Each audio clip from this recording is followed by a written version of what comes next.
Good morning, good afternoon. We will start in a few seconds. In the meantime, some more tango. Argenia, if you are ready, let me know.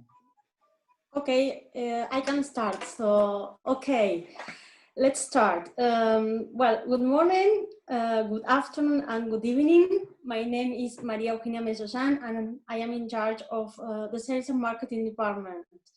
On behalf of Overtour, we welcome you at this webinar. I'm very happy to see some clients and who are friends joining in this opportunity. Hope that you and your families are in good health nowadays.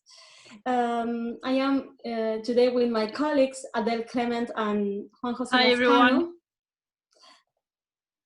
Juanjo is there as well. Morning. Adele will be in charge of the webinar, and Juanjo and myself will be pleased to answer your questions in the chat. So once again, thank you very much for joining us in this opportunity. And let's start with the presentation of Argentina, the land of contrast. Adele, yours. Hi, everyone. Thank you for joining. We are really happy to have you here today for this little journey through Argentina. So I will be presenting Argentina and Eurotour. We will ask you to remain muted, and you can ask your questions on the chat that Maria Eugenia will answer, or at the end of the webinar, we will take live questions if that is okay with you.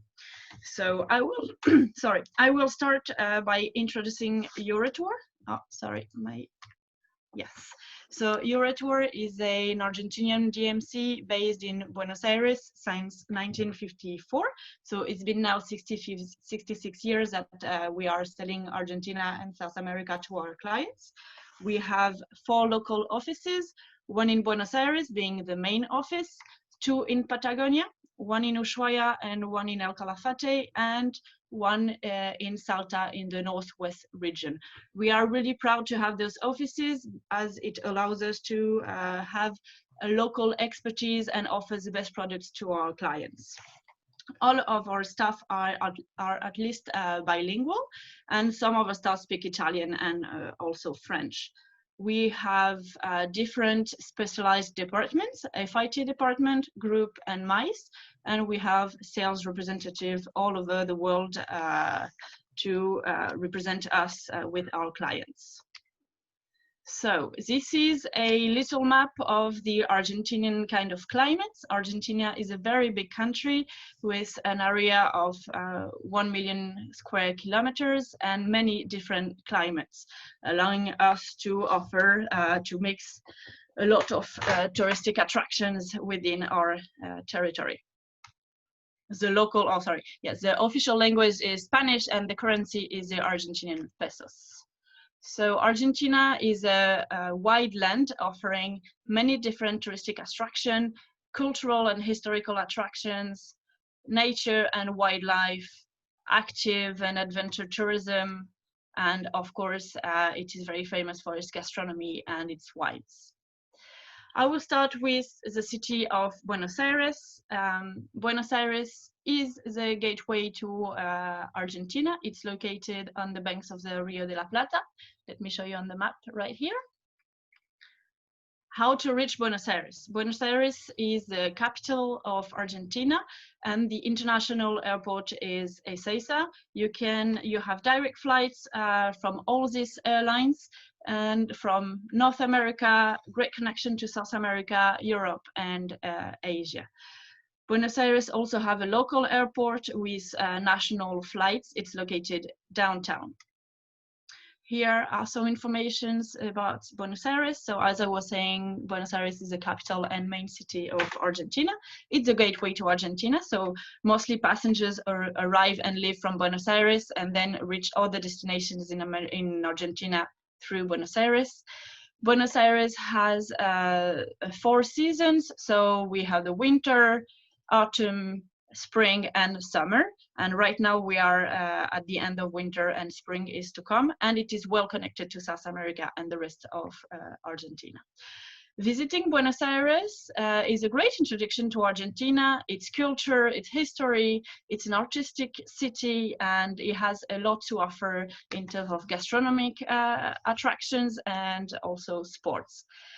We usually recommend a 2 to 3 nights minimum stay, and it is visitable all year round.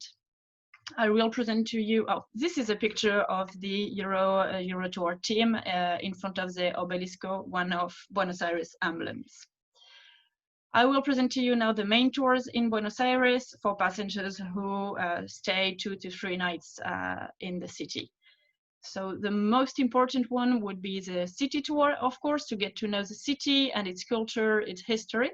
We can offer it on a half day or a full day service on a shared or private basis. The city tour starts in the La Boca neighborhood, which used to be the docks where the immigrants arrived in Buenos Aires, which is why it is one of the most historical neighborhoods of Buenos Aires. The Caminito Street, which is the one you can see on the picture, is one of the emblem of La Boca, where you can see tango dancers when you visit the neighborhood.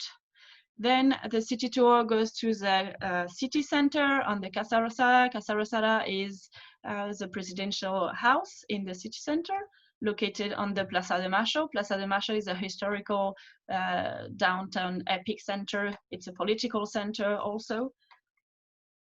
And the tours continue and passes in front of the Congress, the Obelisco, located on the 9 de Julio Avenue, which is one of the widest avenues in the world. Here you go, the Obelisco by night. We pass in front of the Colón Theater, which is known to be to have one of the best acoustic in the world. Then they continue through the Puerto Madero neighborhood, which used to be an industrial neighborhood and now has been more there with a view on the water. It's quite nice to have lunch or eat at night over there. Then the tours continue to the Recoleta neighborhood, which is a more aristocratic neighborhood. It has one of the emblems of the Recoleta Cemetery, where Eva Perón is buried. Then another tour that is great for passengers staying more than one day is a Tigre and Delta tour. It can be done in a half day or full day, and SIB and private services. Tigre is a little town located north of Buenos Aires. Actually, Juan José lives there. It is a very different culture and way of life than Buenos Aires. People who live there are called the Isleños, so Icelanders, because you need to take boats to join the little islands. It's located on the delta. This is the kind of little boats the Icelanders and tourists take to visit the delta. Another tour, which is a great introduction to the Argentinian culture, is a Fiesta Gaucha or Countryside Days. Gauchos are the local cowboys, Argentinian cowboys, and all around Buenos Aires we have many estancias, which are ranches that are still working estancias, and some of them are touristic estancias to give you a peek on the Gaucho culture. We have different kind of estancia, to the classical ones, to the high-end estancia. So during the full day, the tourists will be able to see gaucho show skills, for example. They will have a very nice barbecue. Most of the estancia have swimming pools for people to relax, and it is a great way for the tourists to get to know the Argentinian culture. Then another very important tourist attraction, of course, is the tango. We offer dinner and tango show in different kind of tango houses.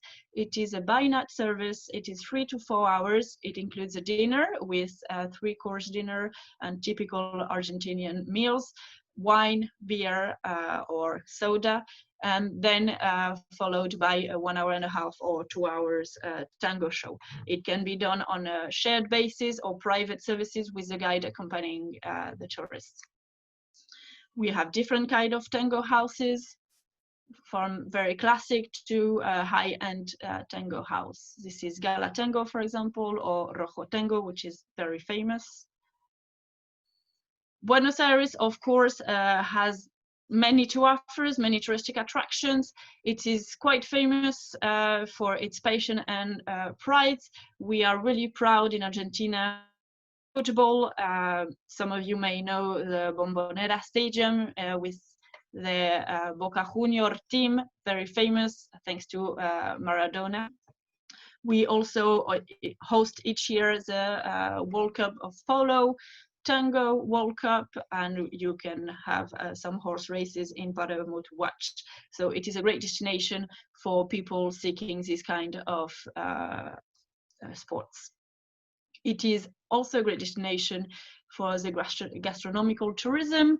We have many traditions and we can have offer a pick of it to our passengers. We can organize mate tasting, mate being the local drink. It's a very traditional drink that Argentinians have all the time on them. This is a picture on the left. Then the asado and parrilla meal, which is typical of the Argentinian culture. Wine tasting, empanada, alfajor. It's a little pastry made of dulce de leche and very typical of Argentina. And we can organize cooking class or degustations. Buenos Aires is also famous for its architecture. It's actually called the Paris of South America, with different buildings as the Palacio Barolo, the Ateneo bookshop, the inside of the Teatro Colón, which is visitable, of course, or one more, the Torre Los Ingleses, for example. So as you could see, it is a very general presentation. So now I will pass on to Iguazu, which is the second most visited place in Argentina. It is located on the north part of Argentina at the border with Brazil and Paraguay. Iguazu is the destination for the famous waterfalls. They are the biggest waterfalls in the world. How to reach Iguazu?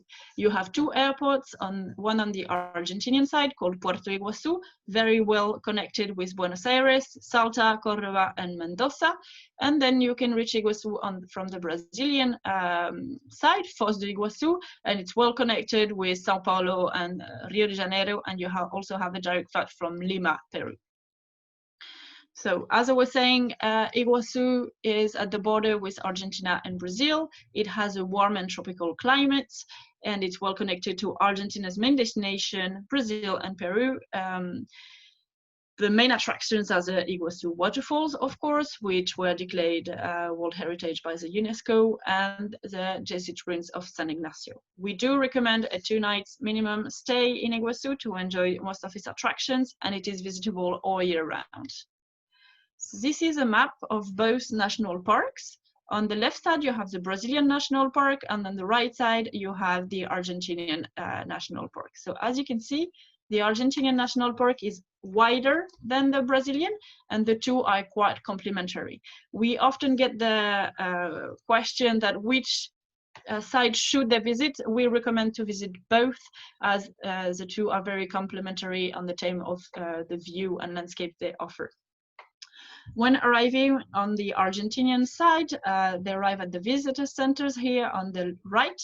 They take the train and they stop at the Estación Cataratas, visit the superior circuit or inferior circuit, and then go on to the Garganta del Diablo station.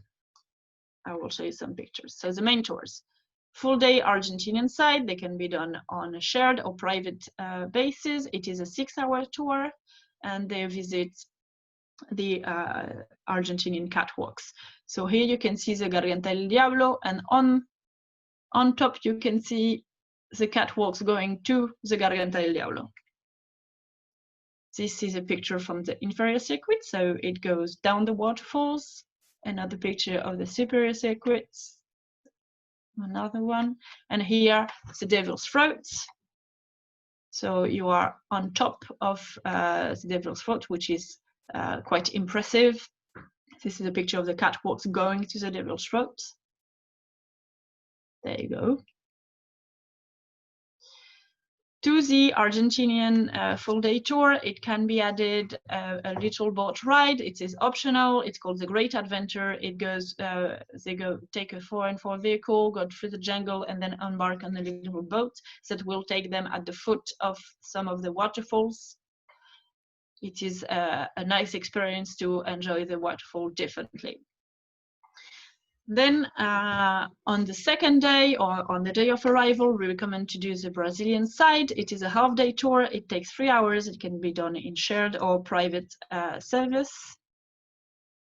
As you could see on the map, this is the Brazilian side is a bit smaller, so this is why it takes 3 hours to visit it. These are some pictures. It offers a very wide view of the Argentinian side. This is why it's very complementary with the Argentinian side. And from the Brazilian side, you can take a 15-minute helicopter ride that will overfly the falls. You can also add an optional visit to the bird park, which is a reserve for local fauna. And then if passengers wish to remain more days, you can offer the Jesuit Reims option, which is located south of Porto Iguaçu, and it's a full day tour. So we will now go on with El Calafate. El Calafate is the main touristic destination in Patagonia, in Argentinian Patagonia. It is the land of glaciers, where is located the famous Perito Moreno. How to reach El Calafate. To reach El Calafate, you need to take a flight from Buenos Aires, Ushuaia, Bariloche, or Puerto Madryn. Or from people arriving from Chile, there is a great bus connection from Torres del Paine National Park, which is located south of El Calafate, or Puerto Natales. So as I was saying, El Calafate is Patagonia's main destination in Argentina, and it is well connected to Argentina's main destination and South Chile. It is the home of the famous Perito Moreno glacier. It has many Patagonian estancias, which are different estancias from the one you can find in Buenos Aires. It is a great destination for nature lover, adventurer, and active tourists, and it is an access to El Chalten, which is known to be the capital of trekking. We recommend a 2 to 3 night stay minimum. El Calafate, being in Patagonia, knows a different weather. The high season is from October to April, which is during the summer, and the low season is from May to September, which is the winter. During the winter, the Perito Moreno glacier is accessible and visitable, but some of the estancias and cruises are not accessible. Here is a little map of the region. On the top right, you have El Calafate, and here is the Perito Moreno glacier, where you have number 2 and 3. So when we do the visit of the Perito Moreno glacier, we take the road on the banks of Lake Argentino, enter the national park, and go to the Perito Moreno glacier. The main tours in El Calafate.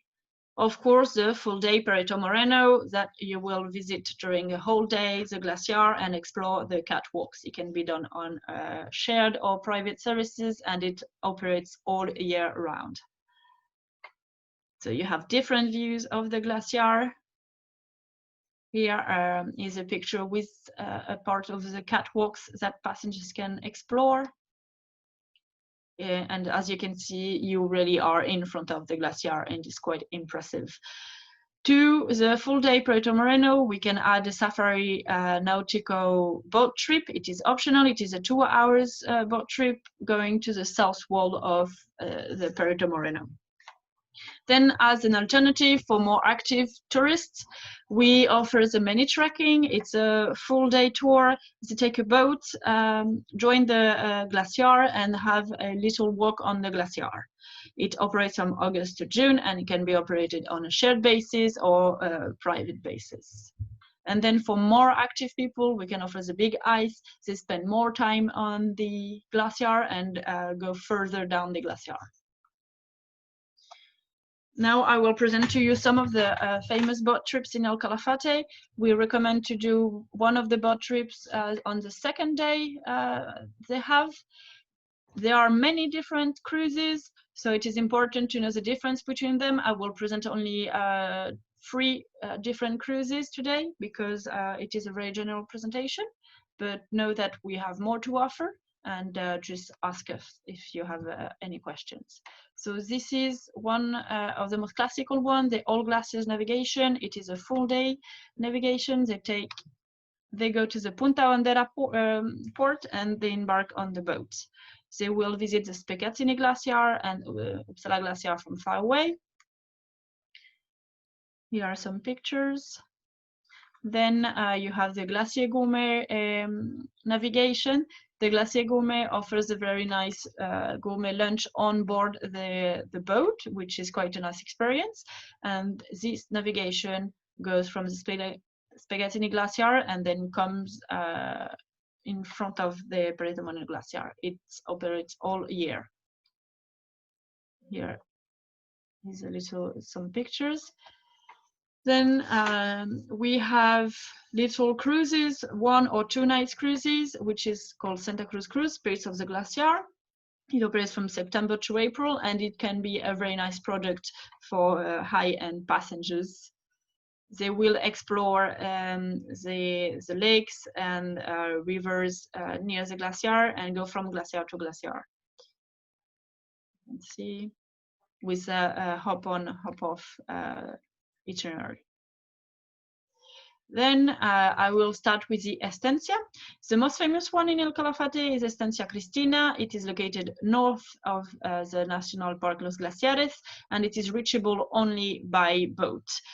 Once arriving at the Estancia Cristina, after the boat trip, there are 4 options. The Estancia Cristina operates from October to April. The most classical option would be the Estancia Cristina Classic. Passengers arrive at the Estancia, they visit the waterfall Los Perros, the museum, and the historical Estancia. And then they stay at the Estancia and go back to El Calafate at the end of the day. Then you have the Estancia Cristina Discovery, which I strongly recommend because it has an additional 4x4 itinerary going up to the Uppsala Glacier viewpoint, which is quite unique. Then you have the Estancia Cristina Cañada de los Fósiles, where they go to the Uppsala viewpoint and then they come back to the Estancia with a 14-kilometer trekking through the Fossil Canyon. And a horseback riding option, where they arrive at the Estancia, visit the museum and the historical Estancia, and then go for a 3-hour horseback riding itinerary in the valley with very nice view. Then another Estancia, which this one is located on the south part of the Perito Moreno, is Estancia Nibepoaik. It is a more traditional and less massive Estancia. It is quite nice for tourists who want a very traditional visit. It operates from October to April, and we can offer half or full day excursions. Also, for passengers who are staying a little longer, we can offer half-day excursions. This one is a safari experience where they will observe the local fauna and flora. And you have the guanacos on the bottom of the pictures, for example. Or the Nativo experience, where they will have a great view over the Lake Argentino and visit a cave that has paintings from the original populations. In El Calafate, you will find the Glaciarium, which is a great combination to the full day Perito Moreno or on the following day, so passengers can have more information about the glaciology and the formation of glacier and the South glaciers. As I was saying at the beginning, El Calafate is also the gateway to El Chalten. El Chalten is famous for being the national capital of trekking, with Fitzroy Summit, which you can see on the pictures. El Chalten is a destination for active people, but also for people who do not want to trek. Some options are available. It is a 3-hour ride from El Calafate by bus or private transfer, and it is reachable from October to April. So here's a picture of the famous Fitzroy.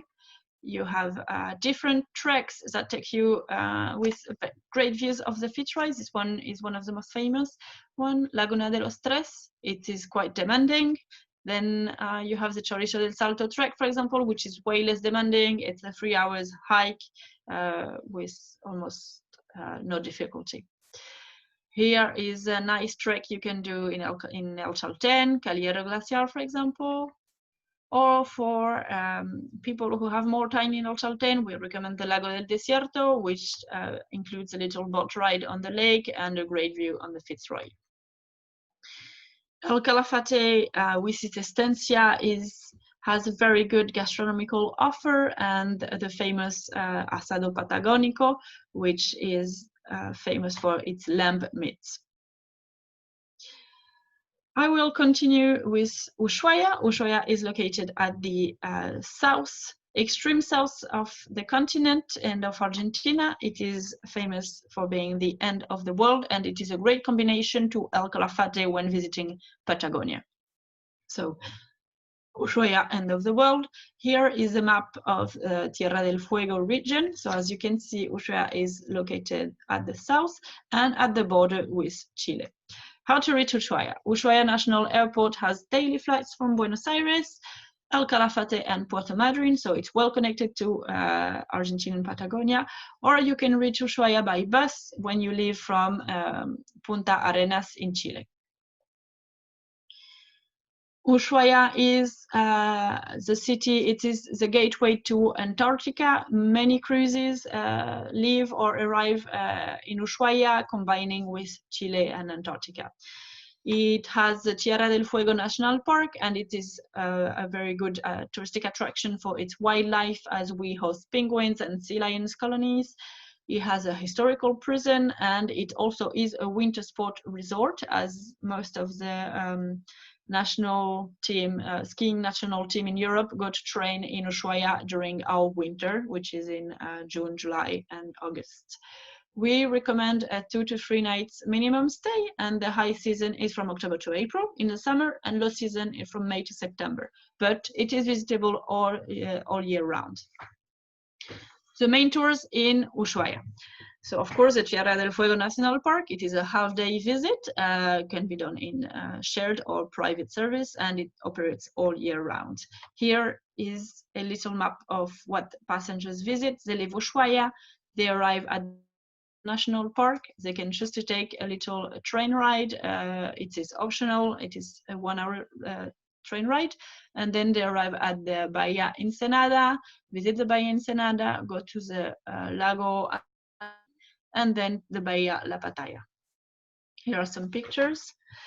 So, to visit the national park, the Tierra del Fuego National Park, you have some very classical version on a vehicle, or we also offer active tours with hike and canoe.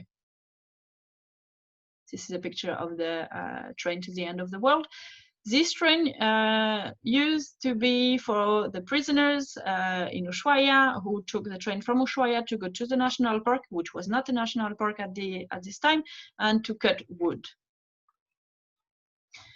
Another classical tour in Ushuaia is a city tour with museum. It is a 2 to 3 hours tour, and it can operate in shared service or private service. It operates all year.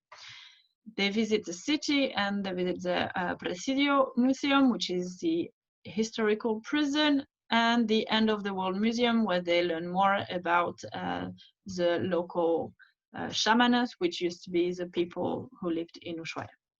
A very famous attraction in Ushuaia are the different navigations. We have many kinds, and I will explain to you roughly what they see.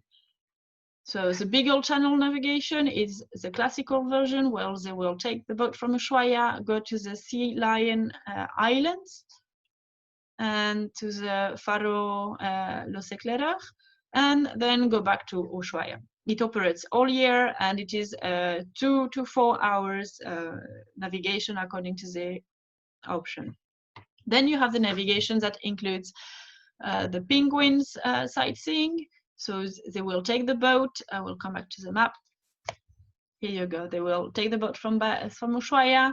They'll visit the Sea Lion Island, Les Eclaireurs Lighthouse, and continue to the Gable Island.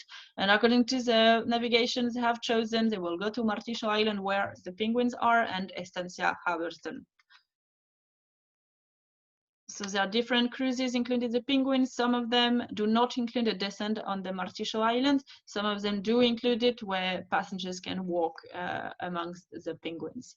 This is the Estancia Haberton from the sky. And those are some pictures of the penguins. So penguins are seasonal. It is from end of September to March, so these navigations do not operate on the rest of the year.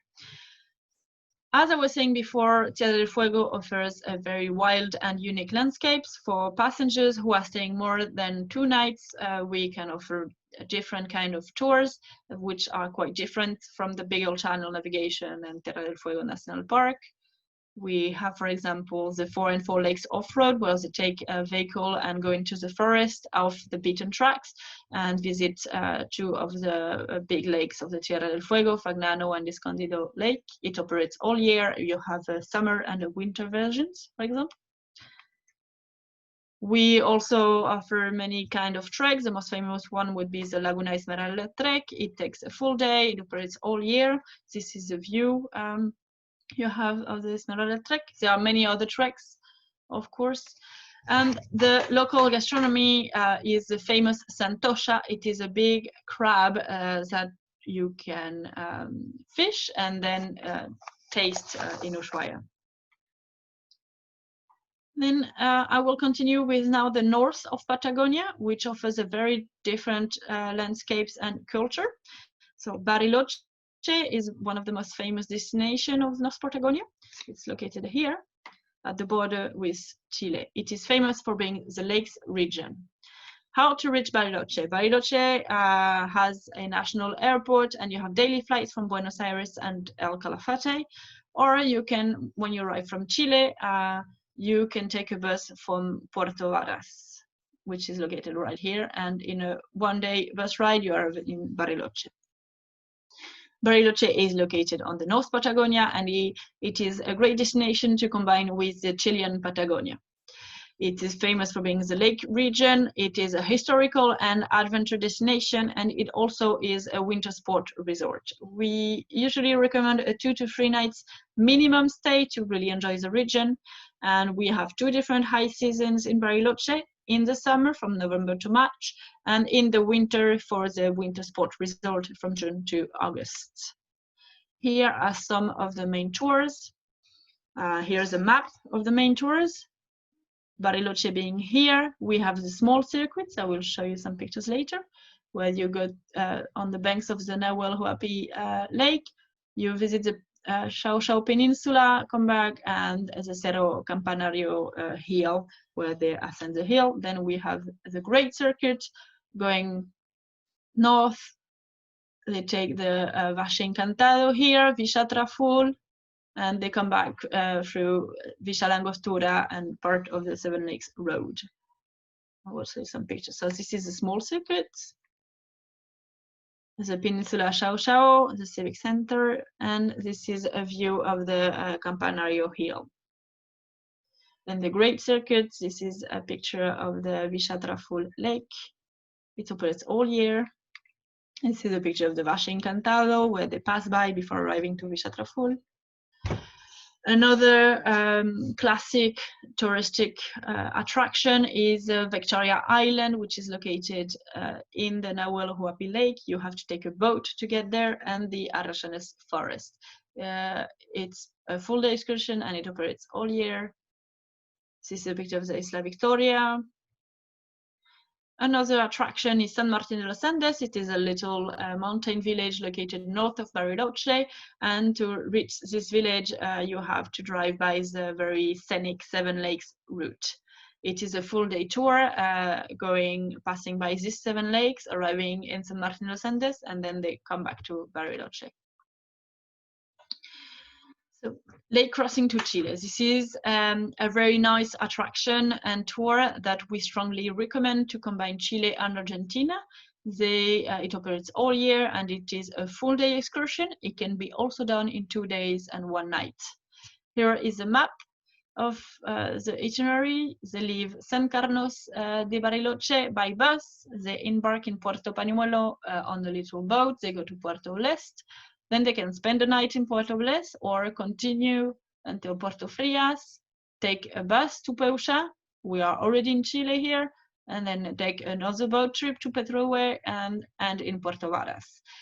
This tour can be done reverse from Puerto Varas to Bariloche. It works both ways, and it is a very great way to combine Argentina and Chile and avoid to take another flight. This is a picture of the Osorno volcano that we can see during the excursion, and the Lago Frias, where they embark on the third trip. Bariloche is famous for being an active destination. We offer mountain bike tours, rafting, kayaking, hiking and trekking, different kind of levels, of course, and it is famous for being a fishing destination. It also is a winter sport resort and known to have one of the best snow in the world. The local gastronomy in Bariloche is chocolate and beer, as is used to be a lot of Swiss and German immigrants, and of course the asado, lamb asado. Then I will go on with another destination located in northern Patagonia, but it is very different. Bariloche, the landscapes are very different. Puerto Madryn. Puerto Madryn is famous for its wildlife and mainly the whales and penguins. To reach Puerto Madryn, you have to take a flight to Trelew, and it is a 2-hour flight from Buenos Aires, but you also have a 2-hour flight from Ushuaia or El Calafate. And passengers usually stay in Puerto Madryn and reach the Peninsula Valdez on a full-day tour. So as I was saying, it is located on North Patagonia. It is a natural regional reserve, and it has a great connection with the rest of Patagonia. It is a wildlife destination. It is great for people who want to observe the local fauna. It is an adventure destination, and some cruises also stop in Puerto Madryn. We recommend a 2 to 3 nights minimum stay, and it is a seasonal destination. The whales are in Puerto Madryn from July to December, and the penguins from September to March. The main tours, south or north, and they come back to Puerto Madryn. In Puerto Piramides, they can take a boat trip to visit the whales. And the other main attraction will be the penguins, with the biggest colony in America being Punta Tombo. Here are some pictures of the full-day Peninsula Valdez. We see sea lions on the beaches, the colony of sea lions.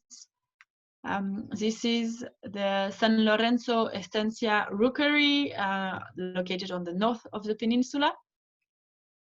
And this is a whales watching cruise that can be taken from Puerto Madryn. It is a 2-hour optional tour that operates from July to December. So as you can see, we get really close to the whales. Some picture of the Punta Tombo penguin colony. It is a full-day tour, and it operates from mid to end September to March, when the penguins are present. Punta Tombo is the biggest penguin rookery in America. So it is quite impressive to walk around and see all of these specimens. Puerto Madryn is a destination for animal safari. We have different estancia offering some safaris. Here is an example of one, El Pedral, located south of Puerto Madryn. It is a great destination for adventure. Here are some pictures of the snorkeling with sea lions, or kayak with the whales and sea lions, and whale safari, of course. Then now we are done with the Patagonian main destinations. I will go on with Salta, which is located on the northwest part of the country. We call it the NOA. And as you can see from this picture, it offers a very different landscape and scenery than the rest of Argentina. How to reach Salta? Salta is located here. You have a national airport with flights from Buenos Aires, Iguazu, Cordoba, and Mendoza. And you also have an airport in Jujuy with daily flights from Buenos Aires. Salta is also reachable by bus when they come from Chile or other towns in Argentina. The main destination close by in Chile is San Pedro de Atacama, famous for its desert and salt flats. And it's also very great to combine it with Bolivian Uyuni salt flats. So we call this region the NOA. It's northwest of Argentina. It has an easy combination with Chile and Bolivia, as I was saying, and it's also a great combination with Iguazu and Mendoza, as there are direct flights. On the touristic attractions side, you have deserts, canyons, chungas, which are local jungles, and salt flats. Salta is famous for its strong and typical culture and gastronomy, which is very different from the rest of Argentina. And it has a very strong historical and cultural side. It is great for tourists that seek to know more about the Argentinian history, and also for nature and adventure destination.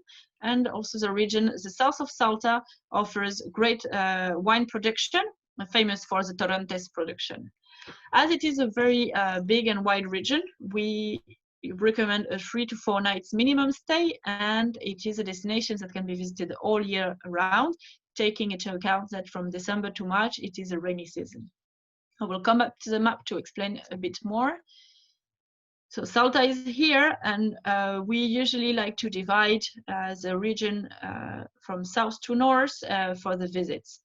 When visiting the south portion, Cafayate and Cachi, this region is called the Calchaquí Valleys. It takes 1 full day to Cafayate or Cachi, or 2 to 3 days with overnight in one of the little village. And then visiting the northern part with Purmamarca, Humahuaca, the Quebrada, and the Salt Flats. It also takes 1 full day or 2 to 3 days. We usually recommend to take time and to spend 2 to 3 days in each portion. The main tours in Argentina. Walking city tour in Salta to discover the city. Salta is a very historical city with many ancient and historical buildings. It is very beautiful and has a lot of history to discover. The visit includes the MAM Museum, which is a museum of high altitude. Yes, and this is the Cathedral of San Francisco. So when visiting the southern part of Salta, which are called the Calchaquí Valleys, the main destination would be Cafayate on the south part. Going from Salta to Cafayate, you pass by the Quebrada de las Conchas and some of the viewpoints. And arriving in Cafayate, they visit a winery and have a wine tasting. And we usually recommend to spend at least 1 night in Cafayate. And for tourists who want to take more time, they will go from Salta to Cuesta del Obispo, Recta y Tintín, the Carlones National Park, Carlones cactus, arrive in Cachi, and then go through the Quebrada de las Flechas to Cafayate. I will show you some pictures. This is one of the main attractions on the route between Salta and Cafayate, Garganta del Diablo. This is a picture of the Quebrada de las Conchas and some picture of the wine region in Cafayate, famous for the Torrontés wine. This is Del Obispo slope. It's located between Salta and Cachi. It offers great views, and this is a Park National Los Carrones. Los Carrones has those cactus here. It's located between Salta and Cachi also. Cachi is famous for its pepper production, and it is a very typical and little village with a very strong historical sense. This is a picture of the Quebrada de las Flechas, which is located between Cachi and Cafayate. Then when we come back to Salta, we usually recommend to start with the south region and then visit the north region, as the altitude is higher and it gives time to the passengers to acclimatize a little bit. So from Salta, they will then go north and take the Quebrada de Humahuaca and Purmamarca routes. This is a picture of one of the main attractions in Purmamarca, the 7 Colors Hill, and the village of Purmamarca is located at the foothill of this hill. The picture of the local fabric you can find, typical fabrics, and a picture of the Quebrada de Humahuaca. The Hornocal, located at the heart of the Quebrada de Humahuaca. And when reaching Purmamarca on a second day trip, they can go to the salt flats, so they take the lip and slope. It's quite an impressive road and very scenic, and then they arrive to the salt flats here. Another visit and touristic attraction in Salta for passengers remaining more days is San Antonio de los Cobres. San Antonio de los Cobres used to be a mining village, and it is now a famous touristic attraction. So one of the most famous attractions on the road is the train to the clouds, which used to be the train the miners used to take, and the Polvorisha viaduct, which is a quite impressive, ingenious making. So as I was saying, Salta is great for the historical side, but also for the adventure and unique experiences. We offer hikes, trekking, mountain bike, horseback riding, llama trek, and it is a great destination for wine lovers and a gastronomical destination with very typical dishes, as the locro, for example, here on the left, on the right side, empanadas, tamales, and the Torrentes wine. I will now finish this little journey in Argentina with the Mendoza destination. Mendoza is located at the foothill of the Andes, and it is very famous for its wine region, producer of Malbec, and the high altitude excursions. So as I was saying, Mendoza is at the foothill of the Andes, and it is located in front of Santiago de Chile. Mendoza Airport is an international airport with flights from Buenos Aires, Salta, Córdoba, Santiago, and Lima. Mendoza is also reachable by bus from Santiago de Chile. It is actually quite a very nice option to take the bus from Mendoza to reach Santiago, as it is a scenic route passing through the mountains. Mendoza is located in the Cuyo region. Cuyo is the famous wine region in Argentina, and thanks to the daily flights, it is easily combinable with the NOA region, so Salta and Santiago de Chile. It is worldwide famous for its wine, the Malbec mainly, and it is a gastronomical destination. It also is for adventurers an active destination, as it has the Aconcagua summit, being the second summit in the world and the highest in America. We recommend a 3 to 4 nights minimum stay, and it is visitable all year, but the harvest happens in February, March. So the main tours in Mendoza. The main tours would be the wine tours that always include a wine tasting, and on the full day version, it includes 2 to 3 wineries with lunch. We have many kinds of wine tours. I will present to you first the 3 wine regions. So you have Mendoza here. The closest wine region are Maipú and Luján de Cuyo, and then the third very famous region is Valle de Uco. When during a wine tour, they visit usually 2 of the 3 regions according to the kind of tours they chose. This is some pictures of Valle de Uco. The main picture is a picture of Cavas Wine Lodge, for example, and the picture on the bottom is Zapata Winery. These 2 are very famous wineries. This is a picture of Luján de Cuyo region. We can adapt the wine tours on bike tours, horseback riding tours. We also offer harvest experiences, cooking classes, picnic in the wineries. It really depends on the kind of passengers and what they want to see in Mendoza.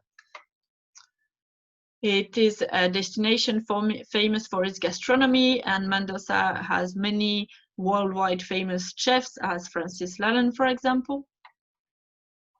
So then after the wine tours in Mendoza, we offer the high mountain full day tour. It is a tour that is done by bus or private vehicle. There is no trekking involved, and they enter the end and they will visit the main attractions in the end, which is Uspallata, then they go to Penitentes, Puente del Ica and the Cristo Redentor here. This is Uspallata. So as I was saying, Mendoza is famous for the wines and for the adventure. We offer rafting, ziplining, trekking, and horseback riding experiences, and also the trekking to Aconcagua summit, which is the second peak in America, the first in America and the second in the world. Mendoza, we usually recommend to stay in the vineyards. We have great hotels, luxury to more classical lodges that offer good and unique experiences in the middle of the vineyards. So here are our social media. So do not hesitate to follow us on the social media in Instagram, LinkedIn, YouTube to see our videos and presentation, and Facebook. I will now present a small video of Argentina. Yeah.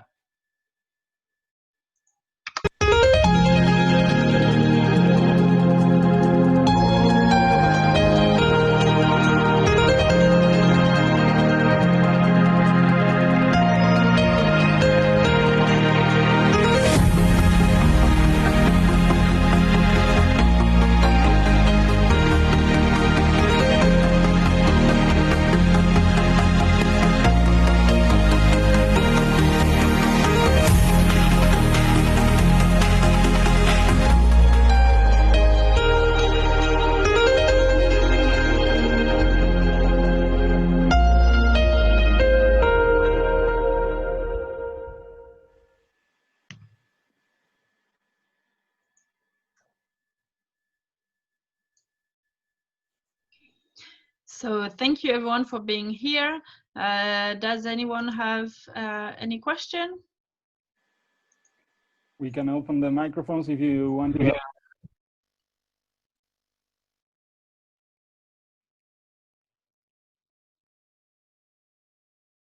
Or you can use also the chat box. Exactly. Juanjo and Maru, can you read to me because I can't see the chat? Okay. There was no questions on the chat box, so we can. Yeah, this was recorded, so we can share this presentation after. It's going to be on YouTube, so we will share the link later if you want to visit it again or share it with other colleagues.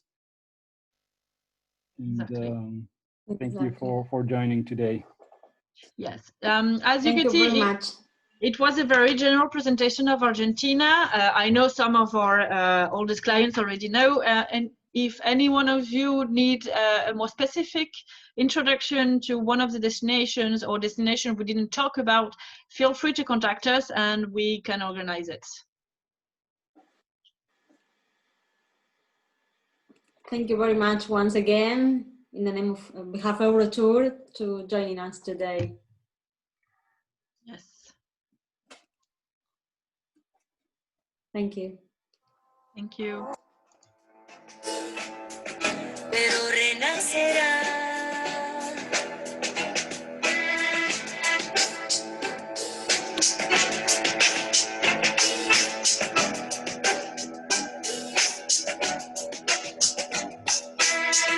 Llovió, paró, llovió,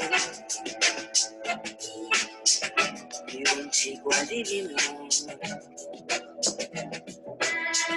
Oímos una voz y desde un tango, rumor de pañuelo blanco.